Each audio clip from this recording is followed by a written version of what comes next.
Hello दोस्तों, welcome to my channel. दोस्तों, आज हम बात करने वाले हैं उस सवाल का जिसका जवाब हर इन्वेस्टर जानना चाहता है, और सवाल है कि क्या मेरा पोर्टफोलियो लॉस में क्यों है।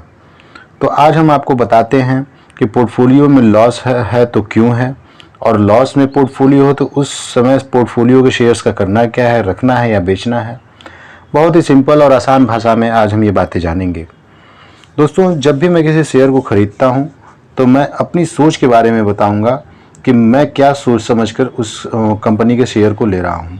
दोस्तों, जब भी मैं किसी स्टॉक में पैसे लगाता हूँ तो मैं ये नहीं सोचता कि मैं किसी शेयर में पैसा लगा रहा हूँ, मैं कंपनी और उसके फ्यूचर में पैसा लगा रहा हूँ।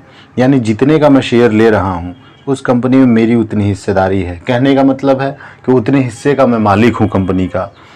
दूसरी बात, कंपनी का ग्रोथ कैसा है, कंपनी विकास कैसे कर रही है, कंपनी कमा क्या रही है, कंपनी कहाँ खर्च कर रही है, उसे कितना प्रॉफिट हो रहा है, कहीं कंपनी के शेयर गिरवी तो नहीं है, प्लेस तो नहीं है।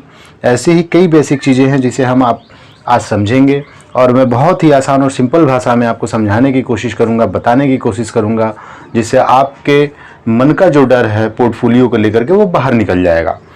उदाहरण के लिए, अगर कोई शेयर इस समय 40% की गिरावट में है तो हम देखते हैं कि गिरावट के बाद शेयर सस्ता है या महंगा है। कहने का मतलब कि शेयर जब गिरता है तो लगता है कि पैसा डूब गया, इन्वेस्टर्स डर जाते हैं कि मेरा पैसा डूब गया, शेयर डाउन हो रहा है, कंपनी डूब रही है, सब खत्म हो गया। ऐसा सोचकर इन्वेस्टर अपना ही नुकसान करते हैं। जबकि हमें करना क्या चाहिए, हम कभी भी उस वैल्यूएशन के बारे में नहीं सोचते कि कंपनी की वैल्यूएशन क्या है। सबसे पहले कंपनी के वैल्यूएशन को देखना चाहिए। जब आप उस शेयर की एनालिसिस करते हैं तो वहाँ पर पीईजी रेशियो होता है जो बताता है कि शेयर सस्ता है या महंगा। तो आप स्टॉक पीईजी और इंडस्ट्री पीईजी देखकर कहेंगे कि शेयर सस्ता है, लेकिन जब हम पीईजी रेशियो देखते हैं तो लगता है कि स्टॉक महंगा है। मतलब नज़रिए से अपने पोर्टफोलियो के शेयर्स को आप सस्ता या महंगा की कैटेगरी में रख सकते हैं। अब हम आते हैं दूसरी बात पर कि कंपनी माल बेच रही है और मुनाफा कमा रही है। मान लीजिए किसी शेयर का सेल ग्रोथ 5 साल में 20% का है, यानी कि अच्छा सेल ग्रोथ है। अब हम देखते हैं कि कोविड से पहले सेल ग्रोथ क्या है, जहां पर हर तिमाही इसकी सेल बढ़ रही थी। फिर भी कोविड आया और कोविड आने के बाद सेल ग्रोथ गिर गया। कोविड के बाद सेल बढ़ गई, फिर दूसरी बार कोविड आया, फिर सेल घट गई, फिर कोविड हटा और सेल बढ़ गई। इसका क्या मतलब है? इसका मतलब है कि आपने जहां पैसे लगाए हैं वो सही है, कहीं से कोई दिक्कत नहीं है। क्योंकि अभी कोई दिक्कत आती है तो वो राष्ट्रीय दिक्कत होती है जिसमें सारी कंपनियों का सेल गिरता है और फिर वो बढ़ जाता है। अब आते हैं हम तीसरे पैरामीटर पर, जो है नेट प्रॉफिट। जैसे कंपनी सेल कर रही है, सेल करने के लिए प्रचार प्रसार करती है, तो सेल करने पर जो उसको अर्निंग होता है, प्रचार प्रसार पे जो खर्च होता है, इन सब को काटने पीटने के बाद जो बचता है वो होता है कंपनी का नेट प्रॉफिट। अब हम देखते हैं कि कोविड के पहले प्रॉफिट अच्छी थी, लेकिन कोविड के समय में प्रॉफिट गिर गई, फिर कोविड के बाद प्रॉफिट अच्छी हो गई, और कोविड जब दोबारा आया तो प्रॉफिट गिर गई, फिर कोविड के हटने के बाद प्रॉफिट बढ़ गया। यानी कि नेट प्रॉफिट लगातार सही समय पर बढ़ता गया। इसका मतलब कि शेयर अच्छे हैं। इस नज़रिए से भी आप अपने पोर्टफोलियो के शेयर्स को मैनेज कर सकते हैं।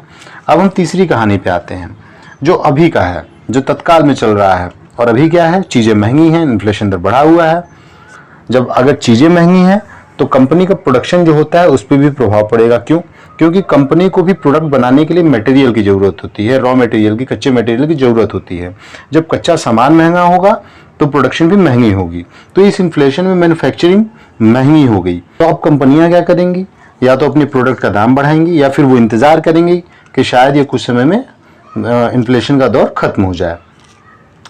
अब इन दोनों के अलावा कंपनी एक और चीज़ कर सकती है, वो अपने वजन को लेकर के कोई स्ट्रेटजी बना सकती है। जैसे वजन घटा दे, दाम उतना ही रखे। तो कॉस्टिंग बढ़ रही है, प्रॉफिट घट रही है। होगा क्या? होगा ये कि करंट क्वार्टर में और आने वाले क्वार्टर में कंपनी के प्रॉफिट में कमी आएगी। अब अगर कंपनी के प्रॉफिट में कमी आती है तो शेयर होल्डर्स डर जाते हैं कि कंपनी लॉस में जा रही है, प्रॉफिट कम हो रहा है, लगातार शेयर के दाम गिर रहे हैं, तो हमें बेच देना चाहिए। जल्दीबाजी में इन्वेस्टर्स शेयर्स को बेचने के लगते हैं और वहीं पे वो लॉस में चले जाते हैं। जबकि हमें देखना क्या होता है कि कंपनी का प्रॉफिट घटा लेकिन सेल ग्रोथ जो है उसमें कोई अंतर नहीं आया। कंपनी का सेल ग्रोथ वही है, चूंकि प्रोडक्शन में महंगाई हुई, कंपनी ने रेट नहीं बढ़ाया तो कंपनी के प्रॉफिट में थोड़ी कमी आ गई। यहाँ जो प्रॉफिट घटा उसका कारण सिर्फ और सिर्फ महंगाई है और कंपनी में कोई दिक्कत नहीं है। आप इस नज़रिए से भी अपने पोर्टफोलियो को चेक कर सकते हैं। अब हम आते हैं कंपनी के कर्ज के बारे में। तो मान लीजिए कंपनी पर 500 करोड़ रुपए का कर्ज है और कंपनी का CAGR 25% है और लास्ट 10 ईयर में सेल ग्रोथ 35% का है। तो वहां पर जैसे कंपनी चल रही है उस हिसाब से कर्ज कुछ भी नहीं है। क्यों? क्योंकि कंपनी का CAGR बहुत अच्छा है, कंपनी का लास्ट 10 ईयर का सेल ग्रोथ बहुत अच्छा है। इसका मतलब कि कंपनी अच्छे दौर में चल रही है। उसके ऊपर 500 करोड़ रुपए का कर्ज है तो वो नथिंग के बराबर है।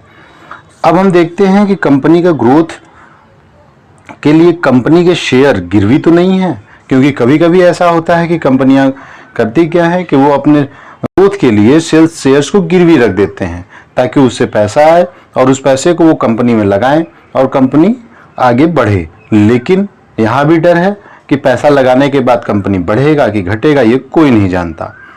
तो अपने पोर्टफोलियो के शेयर को भी देखिए कि कंपनी पर कर्ज कितना है, शेयर कितने गिरवी हैं या नहीं है। अब आपको अपने शेयर्स के बारे में इन पैरामीटर्स से पता चलेगा कि कंपनी ग्रोथ में है, प्रॉफिट में है, अच्छी है, सेल कैसा है, कर्ज है या नहीं है। इन पैरामीटर्स के हिसाब से अपने पोर्टफोलियो को आप चेक करें। जो शेयर्स इन पैरामीटर्स के हिसाब से अच्छे हैं उनको अच्छे कैटेगरी में रखें, जो बुरे हैं उनको बुरे कैटेगरी में रखें और बुरे कैटेगरी के शेयर्स को तत्काल काट करके निकल जाएं। उनको ढूंढने से कोई मतलब नहीं है, वो केवल नुकसान देंगे, आपको कभी बेनिफिट नहीं दे सकते। और अच्छे वर्ग के जो शेयर हैं उनको आप रोक के रखिए। अपना नजरिया 5 साल 10 साल का बनाइए। 5 साल 10 साल बाद वो शेयर्स आपको बहुत अच्छे रिटर्न्स दे सकते हैं। अब मुझे लगता है कि इन पैरामीटर्स को समझने के बाद बिगनर्स की आंखें खुल गई होंगी, जिन्हें अपने पोर्टफोलियो को देखकर डर लग रहा है। क्योंकि जब मार्केट ग्रोथ पे था, मार्केट हाई वैल्यूएशन था, तब आपने शेयर खरीदा। अभी मार्केट करेक्ट हुआ है, करेक्शन में नीचे आया, इन्फ्लेशन का दौर है, महंगाई बढ़ी हुई है तो शेयर्स गिरे हुए हैं और बिगनर्स डर रहे हैं। तो इन पैरामीटर्स को आप अपने पोर्टफोलियो में रखे हुए शेयर्स पे लागू करिए। उसमें देखिए अच्छे शेयर, बुरे शेयर। अच्छे शेयर्स को 5 से 10 साल होल्ड करिए, क्योंकि पैसा अगर आप डबल करने के चक्कर में पड़ेंगे तो वो जुआ होगा और जुआ हमेशा नुकसानदायक होता है। अगर आप इन्वेस्टर के नजरिए से हैं तो अपना पेशेंस दिखाइए और पैसा कमाइए। तो दोस्तों, आज आपको ये जानकारी कैसी लगी कमेंट बॉक्स में जरूर बताइएगा। लाइक करिएगा, चैनल को सब्सक्राइब करिएगा ताकि रोज आपको ऐसी नई नई जानकारियां मिल सके और आपके मन से शेयर मार्केट को लेकर के तमाम जो डर बने हुए हैं वो दूर हो सके। थैंक यू दोस्तों।